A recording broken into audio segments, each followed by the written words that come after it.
Hi, this is Prabhakaran Rajendran, founder of SquareOff.in and Algo Trading Firm.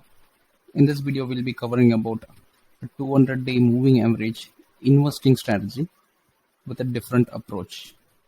So this is not going to be a usual 200-day moving average strategy. We slightly have a different rules here. Usually, when people talk about 200-day moving average, the first thing that they tell you is buy only when the markets are above 200-day moving average and sell when the markets are below 200-day moving average. This is a normal traditional old setup, but following this approach is completely wrong.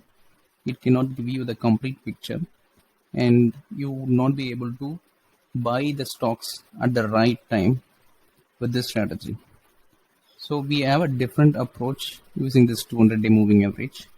So if you have seen the markets, this is how the Nifty chart looks like in the last 15 years. In these 15 years, there are three major corrections happened.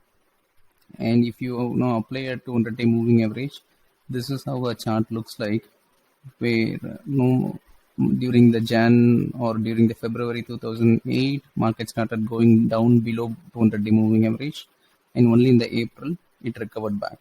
Similarly, the same thing happened during 2016, and again 2020 during the Feb-March period, market went below 200-day moving average, and again gone up only after July.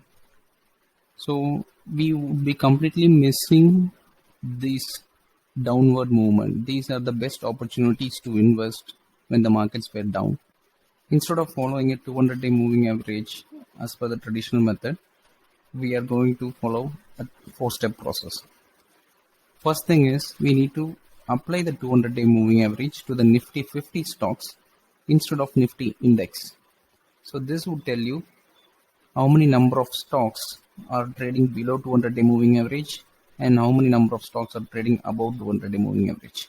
Because if you apply the 200-day moving average on index, it might not give you a clear picture, because as you know, most of the time the major movement in Nifty or in broader index happens because of the top 10 stocks. The bigger weightage companies like SBI, TCS, Reliance, all these companies move up or move down the Nifty index to a greater extent because these stocks have higher weightage. Whereas instead of applying the 200-day moving average to stocks, will give us a clear picture about the overall trend, because higher the number of companies which trades above the 200-day moving average, it means that the markets are much stronger. And if the number of companies which are trading below the 200-day moving average is higher, then it means that the market is in weaker zone. So in order to test this logic, we should test it with correct data sets. We cannot test it with the current Nifty 50 stocks, because if we have to do the testing for the last 10 years or 15 years of data, we go back to those years and find out what was the list of stocks which were part of Nifty 50 during those times, and then apply this specific rule in those stocks and find out how many number of stocks out of this Nifty 50 are trading above 200-day moving average or trading below 200-day moving average on every month. So it is essential to test it with correct data sets. If we test it with the current Nifty 50 stocks, it might not give you a clear picture what has happened in the past. So that is why it is essential to download the list of stocks which are part of Nifty 50 during those times and test it and apply the logic to find out the overall breadth of the market. We got the list of stocks historically, and this is a sample test which we ran it for the year 2008. So in the year 2008, we took all the Nifty 50 stocks. As I said earlier, stocks like RPL, RNRL, all these companies were part of Nifty 50 back then. So we applied all these rules into those stocks, and we found out what is the actual moving average as on January 2008 and what is their close price. Whether how many number of stocks are trading below the 200-day moving average and how many number of stocks are trading above 200-day moving average. We just took this count and then we plotted a graph chart which would display on a month-on-month basis how many number of Nifty 50 stocks are trading above 200-day moving average.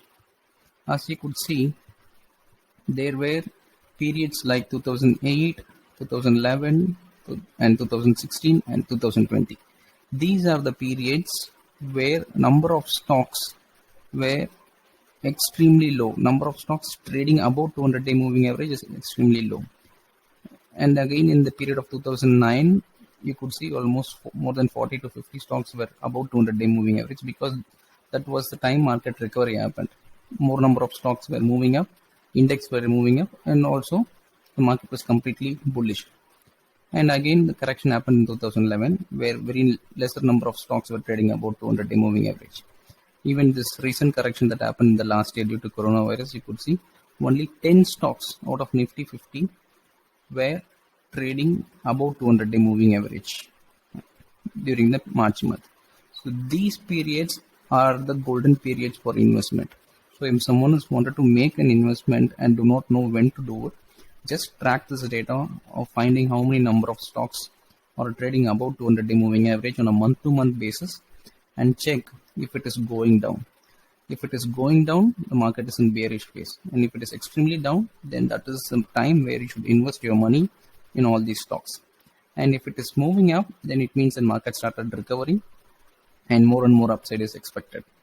So these were the phases where market bottomed out and started moving up in 2008, 20 and 16, whenever the market was extreme panic, and it started bottoming out at exact this phase and started moving up.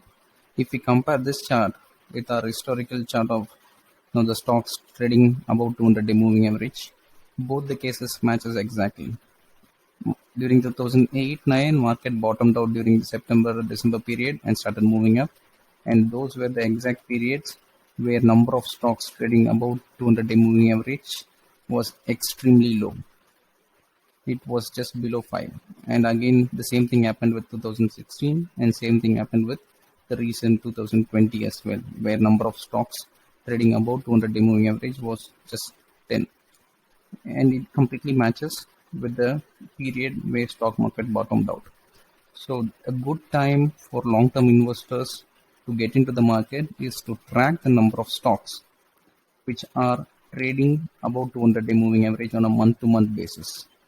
Instead of applying the 200-day moving average on index, apply it to the stocks, track it by monitoring all these 50 individual stocks on a month-to-month basis and finding out how many number of stocks are trading above 200-day moving average. It would give you a clear picture of the overall market trend. Based on this, if we make an investing decision, definitely that would give a good superior returns over the long term instead of a normal traditional 200-day moving average method.